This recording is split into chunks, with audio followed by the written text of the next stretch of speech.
당신은 지금 잘 살고 있나요? 이 질문에 바로 네라고 대답하셨나요? 아니면 잠깐 멈추셨나요? 겉으로 보이는 것들만 나열해보면 아마 괜찮을 것입니다. 직업이 있고, 가족이 있고, 어느 정도의 성취가 있고, 주변에서 인정받고 있습니다. 아침에 일어나면 해야 할 일들이 있고, 그것들을 해내고, 밤에 잠들기 전에 오늘도 했다는 확인을 합니다. 반복되는 이 일상이 잘 살고 있는 것처럼 보입니다. 하지만 혼자 있는 순간, 모든 것이 멈추는 순간, 아무것도 하지 않아도 되는 순간, 그 순간에 찾아오는 느낌이 있습니다. 뭔가 텅 빈 느낌. 분명히 열심히 살고 있는데, 분명히 많은 것들을 가지고 있는데 왜인지 모르게 공허한 그 느낌. 내가 정말로 살고 있는 것인지 아니면 살고 있는 척을 하고 있는 것인지 모르겠는 그 감각. 이 느낌이 낯설지 않으시다면 오늘 이 이야기가 당신을 위한 것입니다. 심리학자 카를 구스타프 융은 이 공허함의 정체를 매우 정확하게 짚어냈습니다. 그것은 페르소나, 즉 사회적 가면이 너무 두꺼워진 결과라고. 우리가 세상을 향해 보여주는 얼굴이 진짜 자신의 얼굴을 완전히 덮어버렸을 때 찾아오는 공허함이라고. 그리고 그 공허함은 사실 깊은 곳에서 진짜 자신이 보내는 가장 중요한 신호라고. 오늘 우리가 나눌 이야기는 그 가면에 관한 것입니다. 가면이 왜 만들어지는지, 가면이 너무 두꺼워졌을 때 무슨 일이 일어나는지, 그리고 가면이 무너지는 순간이 오히려 진짜 자신을 찾는 시작이 될 수 있는지에 대한 이야기입니다. 페르소나가 무엇인지부터 시작해 봅시다. 페르소나는 라틴어로 가면을 의미합니다. 고대 그리스 극장에서 배우들이 쓰던 가면에서 온 단어입니다. 그 가면은 배우가 어떤 인물을 연기하는지를 관객에게 알려주는 역할을 했습니다. 융은 이 단어를 빌려와서 우리가 사회적 상황에서 쓰는 심리적 가면을 설명했습니다. 페르소나는 세상을 향해 우리가 보여주는 얼굴입니다. 사회적 역할에 맞게 만들어진 자아의 표면, 직장에서의 나, 가족 앞에서의 나, 친구들 사이에서의 나, SNS에서의 나, 페르소나 자체가 나쁜 것이 아닙니다. 융도 이것을 명확히 했습니다. 사회 속에서 살아가기 위해 어느 정도의 가면은 필요합니다. 상황에 맞게 적응하고 역할을 수행하고 타인과 소통하기 위한 인터페이스로서의 페르소나는 심리적으로 건강한 것입니다. 문제는 페르소나와 자신을 동일시할 때 발생합니다. 가면이 진짜 얼굴이 되는 것, 역할이 자신 전체가 되는 것, 연기하는 인물이 배우 자신을 삼켜버리는 것. 이것을 융은 페르소나와의 과도한 동일시라고 불렀습니다. 그리고 이것이 현대인이 경험하는 수많은 심리적 고통의 핵심이라고 보았습니다. 페르소나가 어떻게 만들어지는지에 대해 이야기해 봅시다. 우리는 태어날 때 가면 없이 태어납니다. 아이는 자신의 모든 상태를 있는 그대로 표현합니다. 기쁘면 웃고, 화나면 울고, 두려우면 소리를 지릅니다. 어떤 역할을 수행하거나 어떻게 보여야 한다는 생각이 없습니다. 하지만 아이가 자라면서 세상은 가르치기 시작합니다. 어떤 자신이 받아들여지고 어떤 자신이 거부되는지를. 그리고 아이는 매우 빠르게 배웁니다. 살아남기 위해서, 사랑받기 위해서 어떤 가면을 써야 하는지를. 좋은 학생이라는 가면, 착한 아이라는 가면, 강한 사람이라는 가면, 능력 있는 직원이라는 가면, 헌신적인 부모라는 가면. 이 가면들이 하나씩 만들어지고 쌓입니다. 가면이 두꺼워지는 데는 여러 가지 이유가 있습니다. 사회적 기대가 매우 구체적이고 강력할 때입니다. 어떻게 보여야 하는지에 대한 기준이 명확할 때, 그 기준에 맞는 가면을 만들어내는 것이 살아남는 방법이 됩니다. 어린 시절, 진짜 자신이 거부당한 경험이 있을 때입니다. 있는 그대로의 자신이 충분하지 않다는 메시지를 받았을 때, 더 나은 버전의 자신을 연기하는 것이 생존 전략이 됩니다. 취약함을 보이는 것이 위험했던 환경에서 자랐을 때입니다. 약함을 보이면 공격받거나 무시당하거나 실망을 안겨주었던 경험들이 강한 가면을 만들게 합니다. 성공과 인정이 특정 역할 수행에 달려있을 때입니다. 능력 있는 사람, 성공한 사람, 완벽한 부모라는 가면을 쓸 때 인정받고 사랑받았던 경험들이 그 가면을 더욱 단단하게 만듭니다. 한국 사회에서 특히 강하게 작동하는 페르소나들이 있습니다. 성공한 사람의 페르소나입니다. 좋은 학교를 나와 좋은 직장을 다니고 안정된 삶을 사는 것, 이것이 가치 있는 사람의 기준이 되는 사회에서 이 기준을 충족하는 가면은 매우 두껍게 만들어집니다. 그 가면을 유지하기 위해 실제로 얼마나 힘든지, 실제로 얼마나 의미 없다고 느끼는지를 보이는 것은 위험합니다. 강한 사람의 페르소나입니다. 특히 남성들에게 강요되는 이 가면은 취약함을 보이지 않는 것, 힘들어도 힘들다고 말하지 않는 것, 모든 것을 혼자 감당할 수 있는 것처럼 보이는 것입니다. 이 가면이 두꺼워질수록 진짜 자신이 얼마나 지쳐 있는지, 얼마나 도움이 필요한지를 인정하는 것이 불가능해집니다. 헌신적인 어머니의 페르소나입니다. 자녀를 위해 모든 것을 희생하고 항상 밝고 강하고 지지적인 어머니. 이 역할을 수행하는 데 지치거나 가끔 자신만의 삶을 원하거나 아이보다 자신이 먼저 생각나는 순간을 느끼는 것은 나쁜 어머니라는 증거처럼 느껴집니다. 좋은 사람의 페르소나입니다. 항상 친절하고 항상 배려하고 갈등을 일으키지 않고 모든 사람과 잘 지내는 것. 이 가면을 쓴 사람은 자신의 불편함, 분노, 실망을 절대로 보여줄 수 없습니다. 이런 가면들이 나쁜 것이 아닙니다. 하지만 이것들이 자신의 전부가 될 때, 가면 뒤에 있는 진짜 자신이 사라질 때 그것이 문제입니다. 가면이 너무 두꺼워졌을 때 나타나는 신호들을 이야기해 봅시다. 가장 대표적인 신호가 바로 성공의 공허함입니다. 이것이 오늘 이야기의 핵심 중 하나입니다. 많은 사람들이 이런 경험을 합니다. 오랫동안 원하던 것을 이루었습니다. 좋은 직장을 얻었거나 중요한 성취를 했거나 타인에게 인정받는 위치에 올랐습니다. 그런데 그 순간 예상했던 기쁨이나 만족감 대신 이상한 공허함이 찾아옵니다. 이게 다야? 이걸 위해 그렇게 달려온 거야? 뭔가 잘못된 것 아닌가? 이 공허함은 성공이 가짜였다는 신호가 아닙니다. 그것은 성공이 진짜 자신을 위한 것이 아니었다는 신호입니다. 사회가 성공이라고 부르는 것을 달성했지만 그것이 진짜 자신이 원하는 것이었는지에 대한 확인 없이 달려온 것. 페르소나가 원하는 것을 이루었지만 진짜 자신이 원하는 것은 따로 있을 수 있다는 것. 이 공허함이 매우 중요한 신호인 이유는 이것이 진짜 자신으로 돌아오라는 내면 깊은 곳의 목소리이기 때문입니다. 두 번째 신호는 혼자 있을 때의 불안입니다. 가면을 쓰고 있을 때는 괜찮습니다. 역할을 수행하고 일을 하고 사람들과 함께 있으면 뭔가 하고 있는 느낌이 납니다. 하지만 혼자 있는 순간, 아무것도 하지 않아도 되는 순간, 모든 것이 멈추는 순간, 그때 찾아오는 불안. 이 불안의 실체는 가면이 없는 자신과 마주해야 할 것 같은 두려움입니다. 가면 뒤에 있는 것이 무엇인지, 가면을 벗으면 아무것도 없을 것 같은 두려움. 이 두려움이 혼자 있는 것을 견디기 어렵게 만듭니다. 그래서 끊임없이 바쁘게 지내려 합니다. 스마트폰을 들고 영상을 보고 무언가를 하며 그 공간을 채웁니다. 조용함과 비어있음이 너무 불편하기 때문에. 세 번째 신호는 이중성의 피로감입니다. 밖에서 보이는 자신과 안에서 경험하는 자신이 너무 다를 때 오는 피로감. 아무렇지 않은 척하면서 실제로는 무너지고 있는 것. 강한 척하면서 실제로는 너무 지쳐 있는 것. 행복한 척하면서 실제로는 너무 외로운 것. 이 이중성을 유지하는 데는 엄청난 에너지가 들어갑니다. 계속 가면을 쓰고 있는 것, 계속 역할을 연기하는 것. 그 에너지 소모가 만성적인 피로, 원인 모를 무기력감으로 나타납니다. 그리고 때로는 이 이중성이 너무 극명해져서 자신이 사기꾼처럼 느껴지기도 합니다. 가면 뒤의 진짜 모습을 사람들이 알게 된다면 실망할 것이라는 두려움. 내가 실제로는 사람들이 생각하는 것처럼 좋은 사람이 아니라는 불안. 이것을 임포스터 증후군이라고 부르기도 합니다. 네 번째 신호는 감정의 마비입니다. 가면을 너무 오래 쓰다 보면 감정이 마비되기 시작합니다. 기쁘지도 슬프지도 않은 상태, 그냥 무감각한 상태, 의욕도 없고 설레임도 없고 무언가를 깊이 원하는 것도 없는 상태. 이것이 우울증의 한 형태일 수 있지만 근본적으로는 진짜 감정을 너무 오랫동안 억압해온 결과입니다.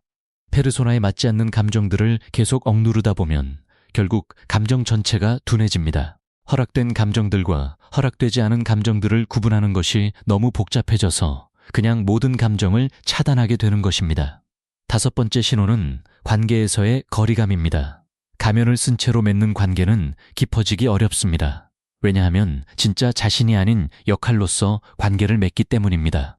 많은 사람들과 연결되어 있는 것 같지만 실제로 진정으로 이해받고 있다는 느낌이 없습니다. 많은 친구들이 있는데도 외로운 이유가 이것입니다. 그들이 알고 있는 것은 가면이지 진짜 자신이 아닙니다. 그러니 그들의 사랑이 진짜 자신을 향한 것처럼 느껴지지 않습니다. 여섯 번째 신호는 진짜 자신이 무엇인지 모르게 되는 것입니다. 이것이 가장 심각한 신호입니다. 너무 오랫동안 역할을 연기하다 보면 어느 순간 내가 진짜로 무엇을 원하는지, 진짜로 무엇을 좋아하는지, 진짜로 어떤 삶을 살고 싶은지를 모르게 됩니다. 가면 뒤에 있는 자신이 누구인지를 잃어버리는 것입니다. 누군가 당신은 어떤 사람인가요? 라는 질문을 받았을 때 직업이나 역할이 아닌 것으로 답하기가 어렵다면 그것이 신호입니다. 가면이 무너지는 순간에 대해 이야기해 봅시다. 이것이 오늘 이야기에서 매우 중요한 부분입니다. 삶에는 가면이 갑자기 무너지는 순간들이 있습니다. 자신도 예상치 못한 순간에 페르소나가 더 이상 유지되지 않는 것. 중년의 위기가 가장 대표적입니다. 40대나 50대에 갑자기 지금까지의 삶에 의문이 생기는 것. 분명히 사회적 기준으로는 성공했는데 왜 이렇게 공허한가? 앞으로 남은 삶을 이렇게 살 수 있을까? 내가 진짜로 원하는 것이 무엇인가? 이 질문들이 밀려오면서 지금까지 쌓아온 것들이 갑자기 의미 없어 보이는 것. 직업적 탈진도 가면 붕괴의 한 형태입니다. 유능하고 헌신적인 직원의 가면을 너무 오래 유지하다가 어느 순간 더 이상 아무것도 할 수 없게 되는 것. 몸이 안 움직이거나 아무 의욕이 없거나 출근하는 것 자체가 불가능해지는 것. 이것이 번아웃입니다. 가면이 지탱할 수 없는 한계에 다다른 것입니다. 관계의 위기도 가면 붕괴와 연결될 수 있습니다. 완벽한 파트너, 완벽한 부모의 가면을 유지하다가 어느 순간 더 이상 그 역할을 할 수 없다는 것을 느끼는 것. 이 관계에서 내가 진짜 원하는 것이 무엇인가? 라는 질문이 갑자기 강렬해지는 것. 신체 증상도 가면 붕괴의 표현일 수 있습니다. 정신적으로는 괜찮다고 말하지만 몸이 말을 안 듣는 것. 설명할 수 없는 통증, 만성적인 피로, 면역 저하, 억압된 진짜 자신이 몸을 통해 표현되는 것입니다. 이 가면 붕괴의 순간이 찾아왔을 때 우리는 보통 두 가지 반응 중 하나를 합니다. 첫 번째 반응은 더 강한 가면으로 붕괴를 막으려 하는 것입니다. 더 열심히 일하고, 더 완벽하게 역할을 수행하고, 더 바쁘게 지내며 그 공허함과 불안을 덮으려 합니다. 이것은 단기적으로는 작동하는 것 같지만 장기적으로는 더 큰 붕괴로 이어집니다. 두 번째 반응은 가면 붕괴를 완전한 실패로 받아들이고 무너지는 것입니다. 지금까지 쌓아온 모든 것이 가짜였다는 생각, 자신이 완전히 망가진 사람이라는 생각, 이것을 극복할 수 없을 것이라는 생각, 이 반응도 건강하지 않습니다. 하지만 융의 관점에서 세 번째 가능성이 있습니다. 가면 붕괴를 진짜 자신으로 돌아오는 초대로 받아들이는 것입니다. 가면 붕괴를 초대로 받아들인다는 것이 무엇인지 더 깊이 탐구해 봅시다. 융은 개성화의 여정에서 페르소나의 붕괴가 필수적인 단계라고 보았습니다. 진짜 자신이 되어가기 위해서는 먼저 자신이 아닌 것들, 즉 사회적 역할과 타인의 기대로 만들어진 가면들로부터 분리되어야 합니다. 이것이 가능한 이유는 가면이 무너질 때 그 아래에 있는 진짜 자신이 드러날 수 있기 때문입니다. 가면이 유지되는 한 진짜 자신은 가면 뒤에 숨어 있습니다. 하지만 가면이 무너지면 그 아래에 있던 것이 처음으로 빛을 볼 수 있습니다. 물론 이 과정이 매우 고통스럽습니다. 그동안 자신이라고 생각했던 것들이 사라지는 것이기 때문입니다. 하지만 그 고통 너머에 더 진실하고 더 온전한 자신이 있습니다. 융이 자신의 경험에서 이것을 가장 깊이 살아냈습니다. 1913년 프로이트와의 결별 이후 그가 경험한 내면의 붕괴, 그 어둠 속으로 의식적으로 들어가는 선택, 그리고 그 여정에서 발견한 더 깊은 자기 자신. 이것이 개성화의 실제 모습이었습니다. 불완전함을 받아들이는 것에 대해 이야기해 봅시다. 이것이 오늘 이야기의 또 다른 핵심입니다. 페르소나를 유지하는 가장 큰 동력 중 하나는 완벽함에 대한 추구입니다. 완벽한 직원, 완벽한 부모, 완벽한 파트너, 완벽한 사람. 이 완벽함을 보여주어야 한다는 강박이 가면을 더욱 단단하게 만듭니다. 왜 완벽함을 추구할까요? 그 뿌리는 종종 불완전한 자신은 사랑받지 못할 것이라는 무의식적 믿음에 있습니다. 약함을 보이면 실망당할 것이다. 실패를 인정하면 가치 없는 사람이 될 것이다. 진짜 모습을 보이면 사람들이 떠날 것이다. 이 믿음이 완벽한 가면을 유지하게 만듭니다. 하지만 그 대가는 진짜 자신을 잃어버리는 것입니다. 불완전함을 받아들인다는 것은 어떤 의미일까요? 그것은 자신의 실수, 한계, 약함, 결점들이 존재한다는 것을 인정하는 것입니다. 내가 모든 것을 잘할 수는 없다는 것, 때로 무너지기도 한다는 것, 완벽하지 않아도 괜찮다는 것, 이것이 자기 포기가 아닙니다. 불완전함을 받아들이는 것이 더 나아지려는 노력을 포기하는 것이 아닙니다. 그것은 지금 이 순간의 자신을 있는 그대로 수용하는 것입니다. 완벽해야만 가치 있는 것이 아니라 불완전한 채로도 충분히 가치 있다는 것을. 이 수용이 일어날 때 어떤 일이 일어날까요? 많은 분들이 이것을 경험하신 분들이 묘사하는 표현이 있습니다. 숨통이 트인다. 어깨가 내려간다. 뭔가 내려놓은 것 같은 가벼움. 이것이 바로 불완전함을 받아들일 때 오는 안도감입니다. 더 이상 완벽한 가면을 유지하기 위해 에너지를 쏟지 않아도 되는 것. 더 이상 진짜 자신을 숨기지 않아도 되는 것. 그 해방감이 가벼움으로 느껴집니다. 불완전함을 받아들이는 것이 왜 그렇게 어려운지에 대해서도 솔직하게 이야기해 봅시다.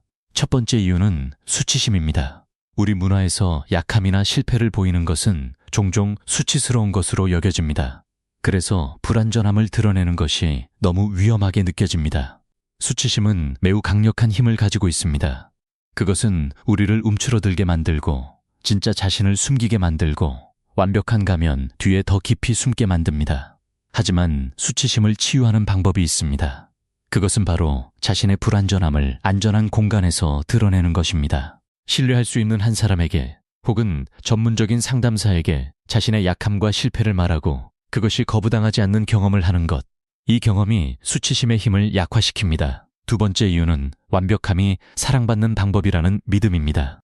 이 믿음은 종종 어린 시절의 경험에서 옵니다. 잘했을 때만 사랑받거나 인정받았던 경험, 약함을 보였을 때 실망이나 비판을 받았던 경험, 이런 경험들이 완벽해야 사랑받는다는 믿음을 만들어냅니다. 이 믿음을 바꾸는 것은 쉽지 않습니다. 하지만 불완전한 채로도 받아들여지는 경험이 반복될 때 조금씩 이 믿음이 변화합니다. 진짜 자신이라는 개념, 즉 융이 말한 셀프에 대해 이야기해 봅시다. 융은 자아와 셀프를 구분했습니다. 자아는 우리가 의식적으로 알고 있는 나입니다. 내 이름, 내 역할, 내 생각들, 내가 인식하고 있는 나.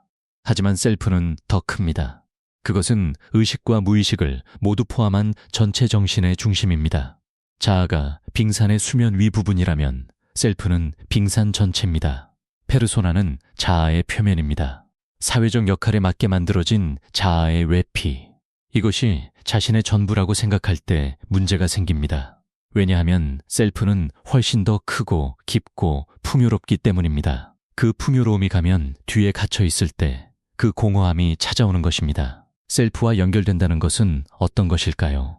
그것은 자신의 더 깊은 층위, 즉 사회적 역할이나 타인의 기대와 무관하게 존재하는 자신의 가장 본질적인 부분과 연결되는 것입니다. 이 연결은 조용한 시간에 깊은 성찰 속에서 창조적 표현 안에서 진정한 관계 속에서 찾아옵니다. 역할을 내려놓고 기대에서 자유로워지고 그냥 자신으로 있을 때 느껴지는 그 무언가.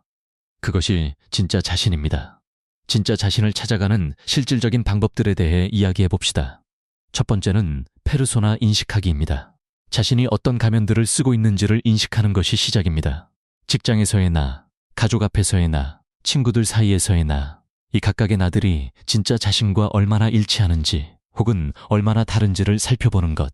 특히 어떤 상황에서 유독 가면을 많이 쓰게 되는지, 어떤 상황에서 자신이 소진되는지, 어떤 상황에서 자신이 가장 자신답지 않다고 느끼는지를 알아차리는 것. 이것을 알아차리는 것만으로도 변화가 시작됩니다. 왜냐하면 의식하지 못하는 것은 바꿀 수 없지만 의식하기 시작하면 선택이 가능해지기 때문입니다. 두 번째는 작은 진실함을 연습하는 것입니다. 한꺼번에 모든 가면을 벗으려 하는 것은 너무 압도적입니다. 그리고 그것이 반드시 필요한 것도 아닙니다. 가면이 완전히 필요 없어지는 것이 아니라 가면과 진짜 자신 사이의 균형을 찾는 것이 목표입니다. 작은 것부터 시작할 수 있습니다. 힘들 때 힘들다고 말하는 것, 모르는 것을 모른다고 인정하는 것, 도움이 필요할 때 도움을 청하는 것, 완벽한 척을 조금씩 내려놓는 것. 처음에는 매우 어색하고 불안합니다. 하지만 이 작은 진실함들이 쌓이면서 자신이 불완전한 채로도 받아들여질 수 있다는 경험이 생깁니다. 그 경험이 점점 더 큰 진실함으로 나아갈 수 있는 기반이 됩니다. 세 번째는 자신이 진짜로 원하는 것을 탐구하는 것입니다. 페르소나가 아닌 진짜 자신이 원하는 것은 무엇일까요? 사회가 원하는 것이 아니라 타인의 기대가 아니라 진짜 자신이 원하는 것. 이것을 찾는 것이 처음에는 매우 어렵습니다. 너무 오랫동안 타인의 기대에 맞추어 살았기 때문에 자신이 진짜로 원하는 것과 원해야 한다고 생각하는 것을 구분하기 어렵습니다. 어린 시절로 돌아가 보는 것이 도움이 됩니다. 아무도 보지 않을 때 무엇을 했는가?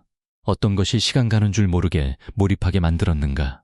무엇을 할 때 가장 살아있다는 느낌이 들었는가? 이 질문들이 진짜 자신의 흔적을 찾는 데 도움이 됩니다.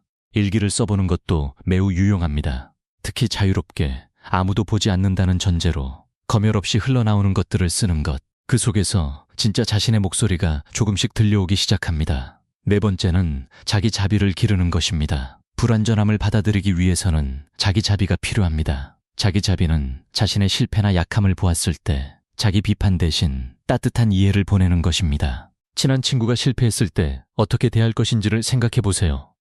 그 사람을 비난하거나 부끄럽게 여기지 않을 것입니다. 이해하고 위로하고 다시 일어날 수 있도록 지지할 것입니다. 그 같은 친절함을 자신에게도 보내는 것이 자기 자비입니다. 자기 자비는 자기 방종이 아닙니다. 책임을 회피하거나 성장을 포기하는 것이 아닙니다. 그것은 지금 이 순간의 자신을 판단 없이 수용하는 것입니다. 그 수용이 있을 때 진정한 변화가 가능해집니다. 자기 비판은 종종 변화를 막지만 자기 자비는 변화를 가능하게 합니다. 5번째는 진정한 관계를 추구하는 것입니다. 가면을 벗고 진짜 자신으로 연결되는 경험. 이것이 진정한 친밀감이 가능한 관계입니다. 완벽한 모습이 아닌 불완전한 모습으로, 역할이 아닌 자신으로서 연결되는 관계. 물론 모든 관계에서 모든 것을 드러낼 수 없습니다. 하지만 적어도 한 명, 자신의 진짜 모습을 보여줄 수 있는 사람이 있다는 것이 매우 중요합니다. 그 관계 안에서 불완전한 채로도 받아들여지는 경험이 자신을 치유합니다. 이런 관계는 저절로 생기지 않습니다. 자신이 먼저 조금씩 진실해지는 위험을 감수할 때 생겨납니다. 완벽한 척을 내려놓고 솔직하게 말하고 취약함을 보이는 것, 그것이 진정한 친밀감을 만드는 방법입니다. 6번째는 창조적 표현을 찾는 것입니다. 창조적 표현은 페르소나를 우회하여 진짜 자신에게 접근하는 통로가 될 수 있습니다. 글쓰기, 그림 그리기, 음악, 춤, 요리, 정원 가꾸기, 무엇이든 됩니다. 결과물이 아름다워야 하는 것이 아닙니다. 그 과정에서 자신을 표현하는 것이 중요합니다. 창조적 표현이 페르소나를 우회하는 이유는 그것이 의식적 통제보다 더 깊은 곳에서 나오기 때문입니다. 페르소나는 의식의 수준에서 작동하지만 진정한 창조는 더 깊은 곳에서 흘러나옵니다. 그 과정에서 자신도 몰랐던 자신의 면들이 표현됩니다. 7번째는 전문적인 도움을 구하는 것입니다. 페르소나와 진짜 자신의 분리가 심할 때 혼자서 그 간극을 좁히는 것이 매우 어려울 수 있습니다. 심리상담은 이 과정에서 매우 큰 도움이 될 수 있습니다. 상담은 약한 사람이 받는 것이 아닙니다. 그것은 자신을 더 깊이 이해하고 싶은 용기 있는 사람이 선택하는 것입니다. 안전한 공간에서 자신의 가면들을 탐구하고 그 아래에 있는 진짜 자신을 만나가는 과정, 이것이 심리상담이 할 수 있는 것입니다. 마무리를 향해 가면서 가장 중요한 것을 나누고 싶습니다. 당신이 쓰고 있는 가면들, 그 가면들이 나쁜 것이 아닙니다. 그것들은 당신이 살아남기 위해, 사랑받기 위해, 세상 속에서 자리를 찾기 위해 만들어낸 것들입니다. 그리고 그것들이 분명히 도움이 되었습니다. 하지만 그 가면들이 당신의 전부가 아닙니다. 그 가면 뒤에 진짜 당신이 있습니다. 그리고 그 진짜 당신은 가면들이 생기기 훨씬 전부터 거기 있었습니다. 지금도 거기 있습니다. 다만 너무 오랫동안 가면 뒤에 있었을 뿐입니다. 성공해도 공허하다면 그것은 당신이 실패한 것이 아닙니다. 그것은 가면이 이룬 성공이 진짜 당신의 성공이 아닐 수 있다는 신호입니다. 그리고 그 신호가 당신을 진짜 자신으로 돌아오게 초대하고 있습니다. 완벽하지 않아도 됩니다. 모든 것을 잘할 수 없어도 됩니다. 무너지기도 하고 모르기도 하고 힘들기도 하는 것이 인간입니다. 그 불완전함이 당신을 덜 가치 있게 만들지 않습니다. 오히려 그 불완전함이 진짜 당신입니다. 그 진짜 당신을 세상에 조금씩 데려와도 됩니다. 한꺼번에 모든 가면을 벗을 필요도 없고 완전히 달라져야 할 필요도 없습니다. 그냥 조금씩 안전하다고 느껴지는 순간에 진짜 자신을 조금 더 보여주는 것, 그 용기가 자신을 더욱 자유롭게 만들고 관계를 더욱 깊게 만들고 삶을 더욱 의미 있게 만들어줄 것입니다. 가면 뒤에 있는 진짜 당신이 세상으로 나오기를, 그리고 그 진짜 당신이 충분히 받아들여지는 경험을 하기를 진심으로 깊이 바랍니다. 그 여정을 걸어가는 모든 분들을 온 마음으로 응원합니다.